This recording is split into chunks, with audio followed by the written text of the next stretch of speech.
Hi guys, good morning. This video is going to take a slight deviation from the previous one because I think it's very important to put this out. It's to do with the spiritual teacher and the darkness that is currently engulfing the world. And it's titled, "When the student is ready, the teacher will appear." I'm going to refer to my notes so I don't forget anything, and I just want to relay from my own experience about the student-teacher relationship in mysticism and spirituality. There's a saying, many are called and few are chosen, and this is very, very true. This does mean that all seekers of light with love in their hearts are called by the Holy Spirit to assist in the evolution of humanity and the spiritual raising of humanity. But few are chosen. We all want to climb Jacob's ladder. Many are on Jacob's ladder, some at the top, some are in the middle, and some are on the bottom rung. But it's our task to help all those achieve the climbing from the bottom to the top of the ladder. You probably heard the term invisible college. The invisible college is a Rosicrucian term which refers to the invisible Rosicrucian order. There's a physical manifestation of the Rosicrucian order, and there's also a spiritual manifestation on the spiritual realms.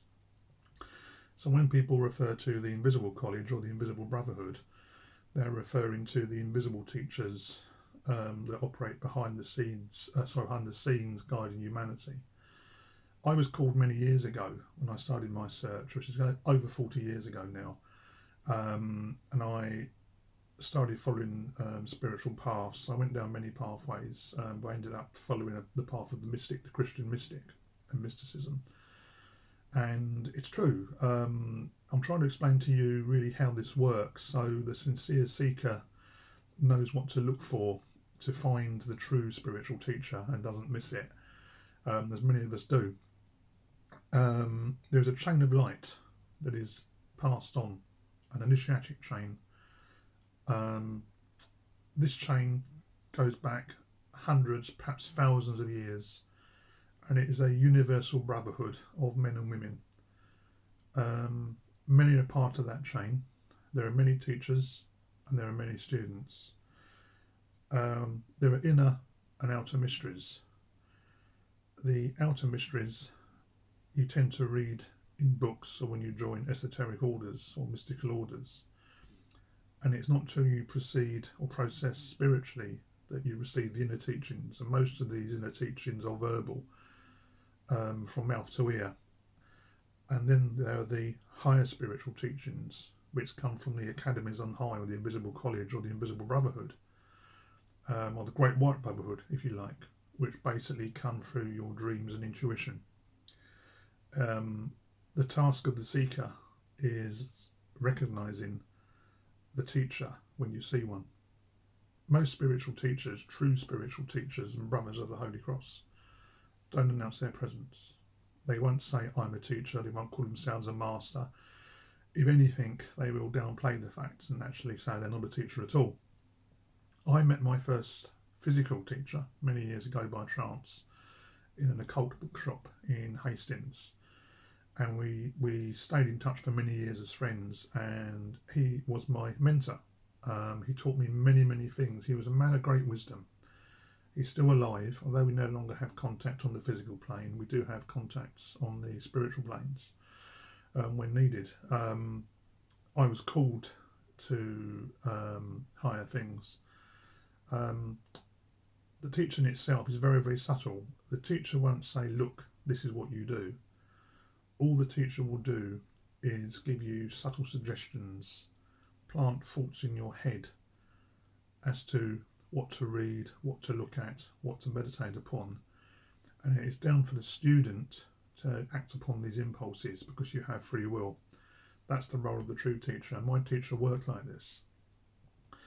There comes a time in every pupil-teacher relationship when the pupil becomes the teacher, and this happened to me many years ago when my spiritual mentor said, literally, the teacher has become the pupil and the pupil has become the teacher, and we reverse roles.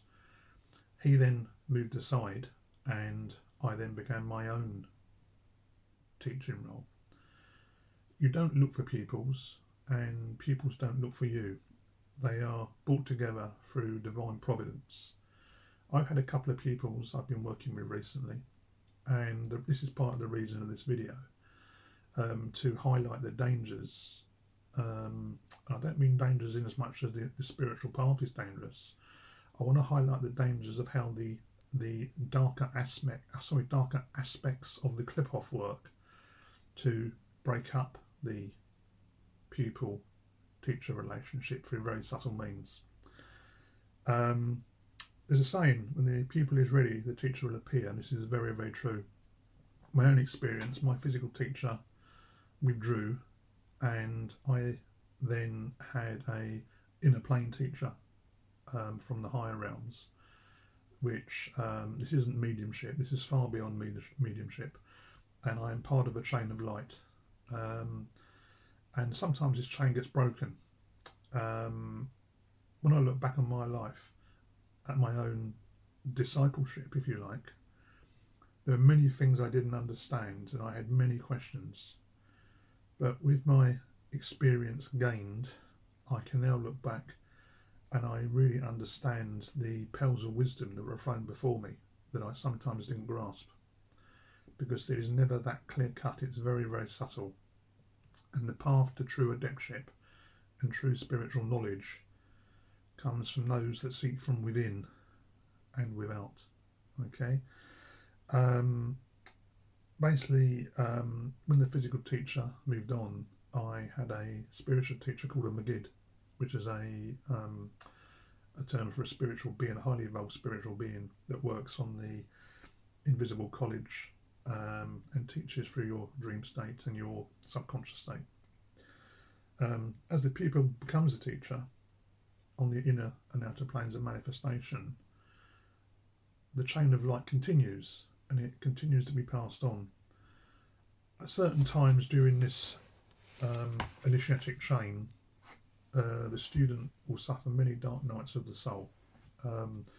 This is perfectly natural, and this is all part of the spiritual development which we all go through. I've had many dark nights during my life, and I won't go into the dark nights now. I might do that in another video.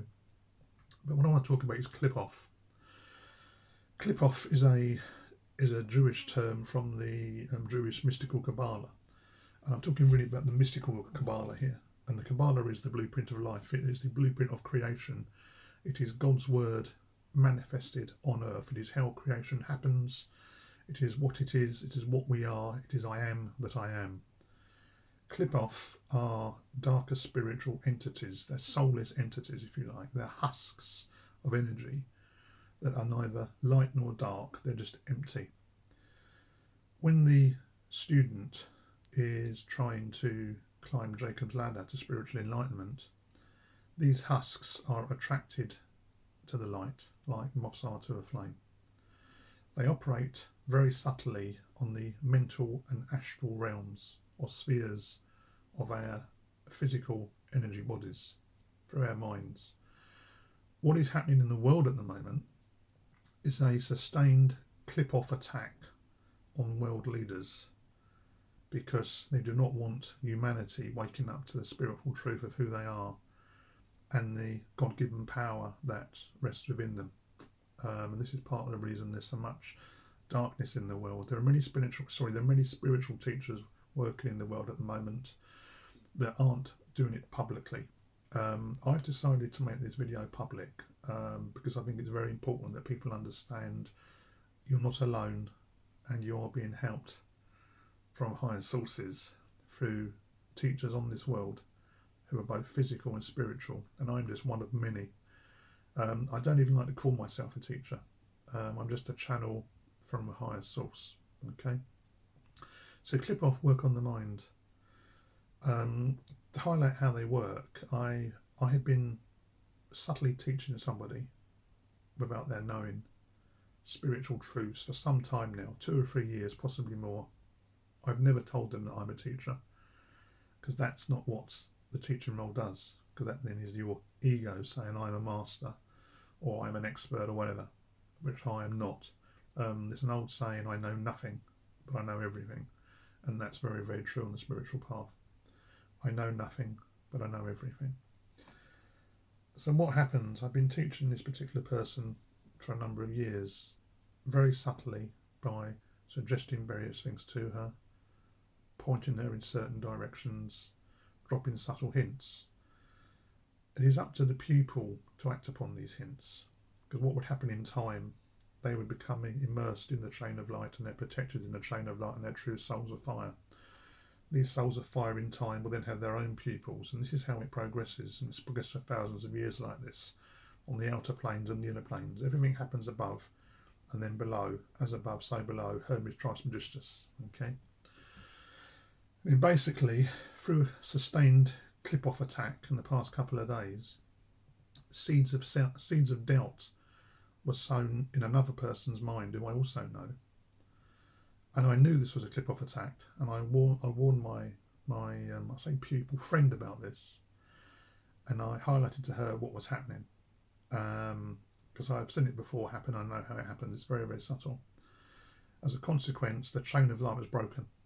This chain of light is now broken. This chain of light will not be reformed. It was there for a reason, but now that time has stopped. And it is now time for that student to move on, hopefully reflect on this video if they see it. I hope they reflect on this video if they see it, and they learn from it. But I'm not here to say to them, this is right or this is wrong. This truth only comes from within. I only plant seeds in front of you. It is down to you to make the seeds grow into something fruitful. So the chain of light is now broken. What happens? What will now happen is, in time, this person or these people will become teachers themselves. And this is how creation works, and this is how the chain of initiation works, and the chain of initiation and the chain of light works in true initiation, on a true mystical path, the path of the mystic. And so I hope you understand what I've said. I'll try not to be too cryptic. It's very hard to put things into words sometimes, because I don't want to appear that I'm special, or I know more than anybody else. All I can say is I am that I am. And I think most people would understand that if I say that I am that I am. So with that in mind, I will wish you peace profound. I hope you found this very brief introduction to the Invisible Brotherhood and the Invisible College and the Chain of Light instructive.